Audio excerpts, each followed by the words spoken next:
Hello everyone. Quickly wanted to go over the latest news from St. George's Eco Mining Corp.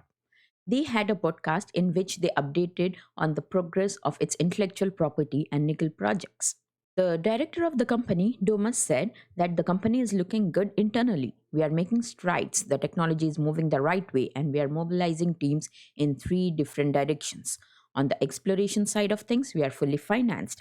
At this point in time, we are signing one NDA on average per week with potential partners, clients, venture partners, mostly on the technology side. On being asked about uplisting to the OTC BQ, they said that they have finalized the documentation with our lawyers in Colorado. They are expecting to initially be trading on the OTC BQ. Adding that the company is expecting to trade on the OTCQX in the near future. That's going to make a big difference. On being asked about the company's current progress with their feasibility studies regarding the demand for battery metals, they said that this is really linked to our battery recycling initiative. On that side, we expect that we are going to have the preliminary report out in early June. By the end of June, we should have the first designation or first disclosure for the findings of the feasibility study. Domas also added, we think we should be getting certified within the next 2 weeks with these agencies that will allow us to become a potential official supplier for different governments in North America.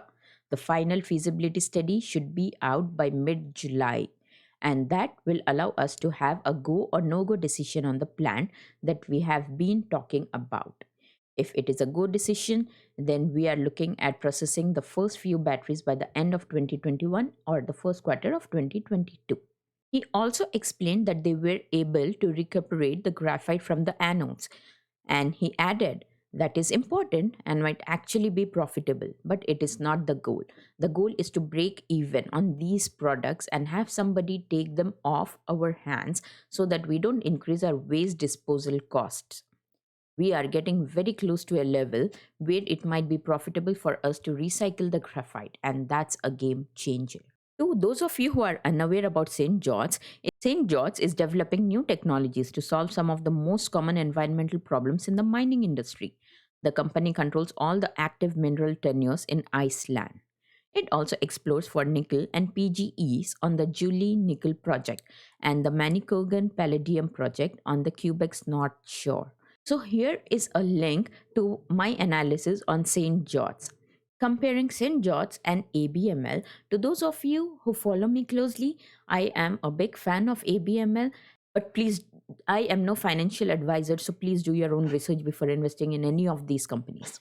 Now, taking a quick look at St. George's and ABML, you realize that ABML is almost 16 times the market cap St. George's it's now currently.